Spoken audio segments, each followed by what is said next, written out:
Varicose veins తో బాధపడుతున్నారా? భారతదేశంలోనే బెస్ట్ ట్రీట్మెంట్ అందించే ఏకైక హాస్పిటల్ ఏవిస్. నమస్తే, వెల్కమ్ టు సుమన్ టీవీ. ప్రస్తుతం మనతో పాటు అన్నవరపు తిరుపతి మూర్తి అవధాని గురుగారు ఉన్నారు. వీరితో ఈ రోజు కొన్ని విషయాన్ని మనం చర్చిద్దాం. గురుగారు నమస్తే అండి. ఓం శ్రీ మహాగణాధిపతయే నమః. గురుగారు, మీరు అంటున్నారు 900 మందికి ఆల్రెడీ మీరు శివలింగాన్ని పంచారని చెప్పి, ఇంకా 11,000 మందికి పంచాలని చెప్పి మీరు సంకల్పించున్నారు అని అంటున్నారు కదా. అయితే ఒక టాక్ ఏముంటుంది అంటే, మనకి శివలింగాన్ని ఇంట్లో పెట్టుకొని పూజించకూడదు, అసలు ఇంట్లో పెట్టుకోకూడదు, దానివల్ల ఇంకేవో మనకి ప్రాబ్లమ్స్ వస్తాయని చాలా మంది అంటూ ఉంటారు. అయితే మీరేమో నిత్యం అభిషేకం చేయాలి ఇంట్లో పెట్టుకుని అని అంటున్నారు. అంటే ఎవరు నిజం చెప్తున్నట్టు, ఎవరు అబద్ధం చెప్తున్నట్టు, అసలు ఎవరు మోసం చేస్తున్నారంటారు? అంటే ఏ మాట మోసం చేస్తుందంటారు జనాల్ని? ఇక్కడ మోసం అన్యాయం అనేటువంటి మాటకి తావులేదు. వాస్తవాన్ని గ్రహించలేకపోవడమే మోసం, వాస్తవాన్ని వినకపోవడం అన్యాయం, వాస్తవాన్ని అనుసరించకపోవడం ద్రోహం. ఈ మూడు ఎవరు చేస్తున్నారమ్మా? జనాలే చేస్తున్నారు. ఎందువల్లనంటే, మీ అందరికి చెప్తున్నా వినండి. శివరాత్రి వస్తుంది. ఎవడో ఎల్లయ్య, గన్నయ్య, కట్టయ్య ఎవడో చెప్పాడని చెప్పి శివలింగాన్ని ఇంట్లో పెట్టుకోవద్దనేటువంటి ఒక దురాచారానికి స్వస్తి పలకండి. శివలింగం ఇంట్లో పెట్టుకుంటే కొంపేమి కాలిపోదు, కూలిపోదు, గుర్తుపెట్టుకోండి. ఇప్పుడు ఎందుకనాల్సి వచ్చిందంటే మీ మాట, పూర్వంలో ఒక మాట ఉంది, శివాలయం లేని గ్రామం శ్మశానంతో సమానమని. శివాలయం లేని గ్రామంలో ఏ ఒక్క పీఠ సన్యాసులు కానీ ఎవరైనా వచ్చినా ఆ ఊరిలో నిద్రించరు అని ఒకటి ఉంది. శివాలయం లేదు అంటే ఆ ఊరు శ్మశానంతో సమానం అని చెప్పి పూర్వం నుంచి 100 సంవత్సరాల నుంచి ఆ పదం ఉంది. అందుకనే చిన్నదో పెద్దదో ప్రతి ఊర్లోనూ శివాలయం ఏదో ఒకటి ఖచ్చితంగా ఉండేది. మరి ఊర్లో శివాలయం లేకపోతే ఆ ఊరు శ్మశానం అవుతుంది అన్నప్పుడు మన ఇంట్లో శివాలయం లేకపోతే మన ఇల్లు ఏమవ్వాలమ్మా? మరి ఎందుకు వచ్చింది అంటారు గురుగారు? ఆ మాట ఎందుకు వచ్చింది? అసలు ఇంట్లో పెట్టుకోకూడదు, నిత్యారాధన చేయకూడదు, ఏమీ తెలియక తిన్నది అరక్క ఏదన్నా ఒక విషయంలో మభ్యపెట్టాలి. ఎందువల్ల వచ్చిందంటే, ఇంకా వాస్తవం చెప్పాలంటే, ప్రతి ఇంట్లో అంత శివలింగాన్ని పెట్టుకుని ప్రతిరోజు ఓం నమ శివాయ, ఓం నమ శివాయ వాళ్ళకు వచ్చిన దాంతో అభిషేకం. ఇప్పుడు భక్త కన్నప్ప ఉన్నాడు, ఆయనకి ఏమొచ్చు? ఆయనకి ఏమీ రావు. ఆ కన్ను తీసి స్వామివారికి పెట్టాల్సి కాలు తీసుకొని స్వామివారి మీద పెట్టి చేశాడు అంటే ఆయనకి తెలీదు. ఆయనకి భక్తి ఉంది, ఎలా చేయాలో తెలీదు కాబట్టి ఆయన తోచులు చేసుకున్నాడు. శివుడు ప్రత్యక్షం చేయడం లేదా? సో ఈ రకంగా ప్రతి ఇంట్లో అంత శివలింగాన్ని పెట్టుకొని ప్రతిరోజు ఒక 10 నుంచి 15 నిమిషాల సమయం పెట్టుకొని కానీ ఆరాధన చేసుకుంటూ కూర్చుంటే ఏ ఒక్కళ్ళకి కూడా ఎలాంటి కష్టాలు నష్టాలు రావు. అప్పుడు ఏంటంటే ఈ గ్రహ బాధలు కానీ ఏమీ ఉండవు. ఏమీ ఉండనప్పుడు మాకు భుక్తి ఎలా వెళ్తుంది? అదే మీకు ఇంట్లో పుట్టినరోజో పెళ్లి రోజు వస్తే ఫంక్షన్ చేసుకొని వ్రతాలు చేసుకొని పిలిపించుకుంటారు. అవన్నీ కాకుండా రోజు ఈ ఆరాధన చేయకుండా ఉంటే ఎప్పుడు ఏదో ఒక సమస్య నెత్తి మీద జరుగుతూనే ఉంటుంది. కనుక ఆ గ్రహం ఈ గ్రహం అని చెప్పి ఇదేదో పూజలు పురస్కారాలతో మాకు కూడా భక్తి వెళ్తుంది.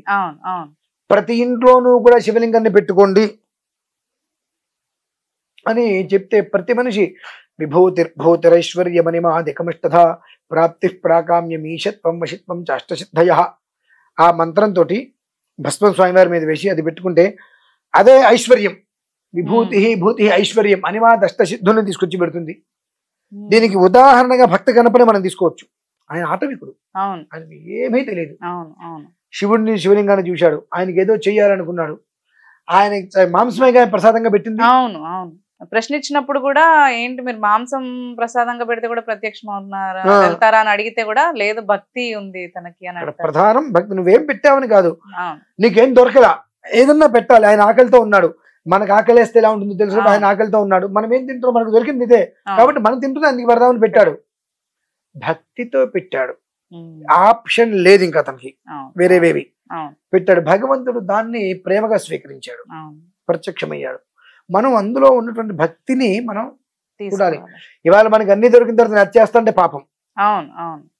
ఇవాళ మనకి అన్ని దొరుకుతున్నాయి. Correct. దొరికినప్పుడు భక్తికరణ పలా చేశాడు కాబట్టి నేను ఇలా అవును. చేస్తాను, అది పాపం. కొంతమంది అలాగే మొండిగా అంటారు నాన్ కర్మ వెజ్ తిని ప్రార్థన కూడా అనుభవిస్తారు, అదే కర్మ ప్రార్థన అనుభవిస్తారు, అది వేరు. నాన్ వెజ్ తిని గుడికి వెళ్ళొద్దు, పూజ చేయకూడదు అని అంటే ఈయన నాన్ వెజే పెట్టారు, ఇంక నేను తినే వెళ్తామో అంటే చేసుకొని వెళ్ళొచ్చు. అసందర్భ ప్రేలాపన అంటారు దానికి. దానికి మనం అటువంటి వాళ్ళకి మనం సమాధానం చెప్పకపోవడమే మన ధర్మం. సమాధానం చెప్పి చీ అనిపించుకోవడం కన్నా మీ ఇష్టం ఆయన అనుభవించండి అని చెప్పి వదిలేయడంతో. అవును. కాబట్టి ఏంటంటే శివలింగం లేని ఇల్లు శ్మశానంతో సమానమమ్మ. ఎందువల్లనంటే ఒక శివలింగం ఇంట్లో ఉంది అంటే పొద్దున్నే దీపారాధన చేసుకోవాలని చెప్పి 4:30, 5 లోపు నిద్ర లేచి బ్రాహ్మీ ముహూర్తంలో కల్లాపు జల్లుకొని 4 గీతలు ముగ్గేసుకొని స్నానం చేసి వచ్చి ఈశ్వరాభిషేకం చేసుకుంటారు. శివలింగం లేకపోతే 7 8 ఇంకా రాక్షస సమయాల్లో నిద్రలేస్తారు. అంటే ఇవన్నీ పెట్టడానికి మూల కారణాలమ్మ.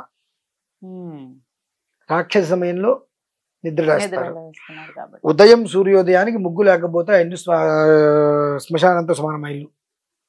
సూర్యోదయానికి ముగ్గు లేకపోతే సరే. ఇప్పుడంటే ఈ పండగలు వచ్చిన రాత్రి పూట రథం ముగ్గులు వేసుకొని ఊరి చివరి రోజులకి వెళ్తున్నారు, అవి వేరు. కానీ సూర్యోదయానికల్లా ఇంటి ముందు ముగ్గు ఉండాలి. ఉషోదయం, అరుణోదయం, సూర్యోదయం అంటే ఈ ఉదయాలకల్లా ఇంటి ముందు ముగ్గు ఉండి ఇంట్లో అభిషేకం చేసుకోగలగాలి. ఆ ఇల్లు ఎప్పుడూ కూడా ప్రశాంతమైన వాతావరణానికి నిలయం. ఈశ్వరుడు 24/7 అక్కడే కూర్చుని ఉంటాడు.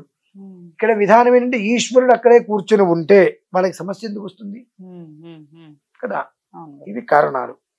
ఈ కారణాలను దృష్టిలో ఉంచుకొని ఇవి పెట్టింది కూడా ఎవరు అంటే విషయ పరిజ్ఞానం లేనివారు, చదువుకున్నవారు, విషయ పరిజ్ఞానం ఉన్నవారు, ధర్మాత్ములు. వీళ్ళు పెట్టలేదమ్మా ఈ విషయాన్ని. మిడిమిడి జ్ఞానం ఏదో సగం, ఇవాళ చాలా మంది ఉన్నట్టుగా సగం తెలిసేసుకొని భయపెట్టేసి బ్రతికేయాలి మనం అనుకున్న వాళ్ళు ఏం చేస్తున్నారంటే వీళ్ళు నిత్యం అన్ని చేసుకుంటే మాకు ఎక్కడిది. కొంతమంది ఉంటారు ఊర్లో ఎప్పటి నుంచో పెద్ద పెద్ద వాళ్ళు ఉంటారు, మా అయ్యగారు అంటే దేవుడు అని చెప్పి పండిన ప్రతి పంట తీసుకొచ్చి ముందు వాళ్ళకి ఇస్తూ ఉంటారు. పాడే పంట ఏదైనప్పటికీ కూడా తీసుకొచ్చి వాళ్ళ ఇంట్లో ఇచ్చి వాళ్ళ ఆశీర్వచనాలు పొందుతుంటారు. ఆ ఊర్లో పెళ్లిళ్ళు ఏమైనా జరిగితే పెద్దగా ఆశీర్వాదాన్ని పిలిపించి తర్వాత వాళ్ళ ఇంటికే వెళ్తారు. దంపతుల్ని తీసుకుని వాళ్ళ ఇంటికే వెళ్ళి ముందు అక్కడ పెళ్లి పందిట్లో ఆశీర్వచనం చేయించుకుంటారు. తర్వాత దంపతులు ఇద్దరిని వాళ్ళ ఇంటికి తీసుకెళ్లి పాడి ఉప్పు ఇవన్నీ పప్పు బియ్యం అన్ని కూడా ఒక నెలకు గ్రాసం తీసుకెళ్లి మా అయ్యగారు అంటే తండ్రి అనుకుంటూ తీసుకెళ్లి ఇచ్చేసి నమస్కారం తీసుకుని వస్తూ ఉంటారు. అలా చదువు సంస్కారం ఉన్న వాళ్ళ జీవితం అలా వెళ్తూ ఉంటుంది ప్రశాంతంగా. అది లేకుండా ఇంగ్లీష్ చదువు చదివి అది ఉద్యోగం రాక ఇష్టం వచ్చినట్టు తిరిగి రోడ్ల మీద ఎలా బ్రతకాలి తెలియక ఇది ఉంది కదా అని చెప్పి ఇందులోకి వచ్చిన వాళ్ళు చాలా మంది. అటువంటి వాళ్ళందరూ కూడా భయపెట్టే రీతిలో శివలింగాన్ని ఎలా పెట్టుకుంటారు. ఎలా పెట్టుకోవడం ఏంటండి, ఆ శివలింగాన్ని తీసుకొచ్చి ఇలా పెట్టుకుంటాం ఇంట్లో. పెట్టుకోకూడదు, కర్మ రాకపోతుంది. నీ ఇంట్లో నువ్వు ఎందుకు పెట్టుకున్నావు, నీ ఇంట్లో నువ్వు ఎందుకు పెట్టుకున్నావు. నియమ నిష్ఠలు ఎక్కువగా ఉంటాయని. ఏమున్నాయి నీకు నియమ నిష్ఠలు, ఏమున్నాయి నీ ఇంట్లో నియమ నిష్ఠలు. నేను కొంతమంది రీసెంట్ గా నాకు ఇటువంటి వాళ్ళు పరిచయం అయ్యారు. నియమ నిష్ఠలు అంటే ఏంటి చెప్పు, ఒక మాట చెప్పు. ఏం చేయగలుగుతాం. ఇవాళ నేను ప్రతిగ్రహణం లేకుండా బ్రతుకుతున్నా అంటే ఏదన్నా ఎవరికైనా పూజ చేయిస్తే పూజకి అయ్యే ఖర్చు మినహాయిస్తే నేను చేసేందుకు ₹1 కూడా నేను దక్షిణ తీసుకోకుండా బ్రతుకుతున్నా. ఇవాళ అపాయింట్మెంట్ అనేటువంటి దానికి నేను తీసుకుంటాను. నేను నా సర్వీస్ నీకు ఫ్రీగా ఎందుకు చేయాలి, తీసుకుంటున్నా. కానీ ఒక మంత్రబలంగా దగ్గర ₹1 తీసుకోకుండా నేను ప్రతిగ్రహణం లేకుండా ప్రశాంతంగా నేను బ్రతుకుతున్నా. భగవంతుడు నాకు వరం ఇచ్చాడు,